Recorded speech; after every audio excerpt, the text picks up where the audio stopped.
जालना जिल्ह्यातील जाफराबादमध्ये वाळू माफियांनी केलेल्या बेदम मारहाणीत एका 35 वर्षीय तरुणाचा मृत्यू झालाय। वाळू माफियांनी घरामागे साठवलेल्या वाळूमुळे रहदारीसाठी अडचण होत असल्याची तक्रार या तरुणाने पोलीस ठाण्यात दिली होती। त्यानंतर तरुणासह त्याच्या 2 भावंडांवर वाळू माफियांनी हल्ला केलाय। परमेश्वर सोनुने असं मृत्युमुखी पडलेल्या तरुणाचं नाव आहे। या घटनेनंतर पोलिसांनी आरोपी राजू सोनुने आणि विजय सोनुने यांच्या विरोधात गुन्हा दाखल करून अटक केली आहे। तर काय घटना घडलेली आहे आणि कुठून आलेली आहे तुम्ही?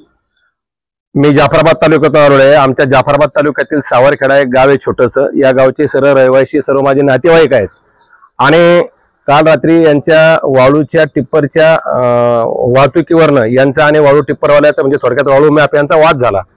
त्या लोकांनी वाळू माफियांनी यांना घरी जाऊन गावात मारलं। हे लोक फिर्याद दाखल करायला पोलीस स्टेशन मध्ये आले असता वाळू माफिया परत तिथं 10-12च्या संख्येने आले। परत या कुटुंबाला त्यांनी पोलीस स्टेशन मध्ये पोलिसांसमक्ष मारायला सुरुवात केली। पोलिसांनी यांना मदत करणं सोडून परत याच कुटुंबावर पोलिसांनी सुद्धा मारहाण चालू केली आणि दवाखान्यामध्ये ज्यावेळेस मैताची आई आहे, ही मैताची पत्नी आहे जो एक्सपायर झालेला आहे कालच्या मारहाणीमध्ये। पोलिसांच्या आणि वाळू माफियाच्या बेदम मारहाणीमध्ये परमेश्वर सोननेचा दुर्दैवी मृत्यू झालेला आहे। हा मृत्यू नाहीये, हा खून झालेला आहे। आणि रात्री ही माऊली तिच्या मुलासोबत ज्यावेळेस दवाखान्यामध्ये गेली, सरकारी दवाखान्यामध्ये जाफराबादमध्ये, त्यावेळेस पोलिसांनी परत त्याला तिथून आणलं, पोलीस स्टेशन मध्ये आणलं, दवाखान्यात मारलं, पोलीस स्टेशन मध्ये मारलं आणि पोलीस स्टेशन मारल्यानंतर त्याचा देह तिथं त्या ठिकाणी निश्चित पडला। ही माऊली समक्ष ही सर्व घटनाक्रम मला या आईनं या ठिकाणी सांगितलेलं आहे, या माझ्या बहिणीने या ठिकाणी सांगितलेलं आहे। आणि हे सर्व झाल्याच्या नंतर त्यांनी पोलिसाच्या गाडीमध्ये त्या ठिकाणी सरकारी दवाखान्यात पुन्हा त्यांना दाखल केलं आणि सरकारी दवाखान्यात दाखल करून जालन्यासाठी रेफर केलं, परंतु तो त्या ठिकाणी जीवित नव्हता। मग त्यांनी त्यांच्या 2 भावाला या घटनेची वाच्यता न होऊ देता एक थातूर मातूर फिर्याद त्या ठिकाणी दाखल केली। वास्तविक आता फिर्याद द्यायला तुम्ही होते, तुम्हाला एखाद्या तरी पोलिसाचं नाव माहिती आहे का? माहिती नाहीये, परंतु फिर्यादीमध्ये याचा बक्कल नंबर तो, त्याचा बक्कल नंबर तो, हे एकाही पोलिसाला ओळखत नाही। सर्वसामान्य शेतकरी आहे, सर्वसामान्य शेतमजूर आहे, परंतु स्वतःचा हा जो केलेला वाईट पराक्रम आहे हे लपवण्यासाठी थातूर मातूर फिर्याद रात्री पोलिसांनी संगनमत करून त्या ठिकाणी दाखल केली आणि या प्रकरणाला वेगळं वळण देण्याचा प्रयत्न केला। पण आपल्या या व्हिडिओच्या माध्यमातून माझी विनंती आहे, हा माझा आरोप नाहीये, हे या माऊलीचा आरोप आहे, या आईचा आरोप आहे, त्यांच्या भावाचा आरोप आहे, आरोप नाहीये, वस्तुस्थिती आहे की त्यांचा एक तरुण मुलगा या ठिकाणी वाळूच्या या जीव घेण्या स्पर्धेतून त्या ठिकाणी गमावलेला आहे।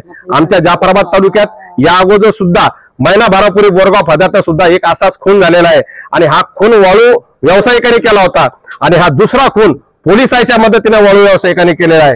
खरंच जिल्ह्याच्या प्रशासनाला, कलेक्टर असेल, एसपी असेल, यांना जर थोडी जरी मानसिक संवेदना त्या ठिकाणी असेल, मानवी संवेदना असेल तर निश्चित रूपानं पोलिसांवर कारवाई करतील। आणि आता या सर्वांचं म्हणणं आहे यांना न्याय पाहिजे, ते शव ताब्यात घेणार नाहीये जोपर्यंत पोलिसांवर गुन्हे दाखल होऊन पोलीस अटक होत नाही, तोपर्यंत ते शव ताब्यात घेणार नाही आणि ते या ठिकाणाहून हलणार नाही। काय घटना घडली?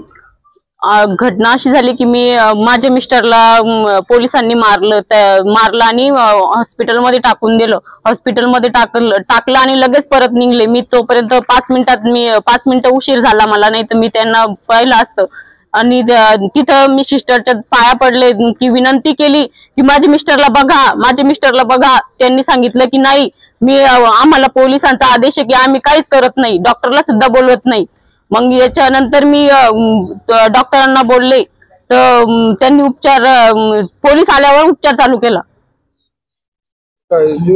नाही, जिवंत नव्हते। पोलिसांना मारलं त्याला, मी पाहिलं त्याला गाडीतून जाताना, गाडी जाताना पाहिली मी। सोशल मीडियाच्या भाऊ गर्दीत विश्वासार्हतेने चकाकणारे नाव म्हणजे लेट्सअप मराठी। सगळ्या नागरिकांना ती स्पीच, ती लेट्सअप वरील मुलाखती म्हणजे विचारांचा खजिना। त्यानंतरच्या निवडणुकीमध्ये मला सोडून गेले। बातम्या केवळ वस्तुस्थिती सांगणाऱ्या, न प्रोपगंडा, फक्त जनतेचा अजेंडा। क्योंकि आने वाला कल जाने वाला है, जाने वाला कल आने वाला है। राजकारण, मनोरंजन असो की क्रीडा क्षेत्र, महाराष्ट्राची स्पंदने संवेदनशीलतेने टिपणारे माध्यम म्हणजे लेट्सअप मराठी। जगासोबत एक पाऊल पुढे राहण्यासाठी लेट्सअपचे ॲप, सोशल मीडिया आणि वेबसाईट सोबत कनेक्टेड रहा।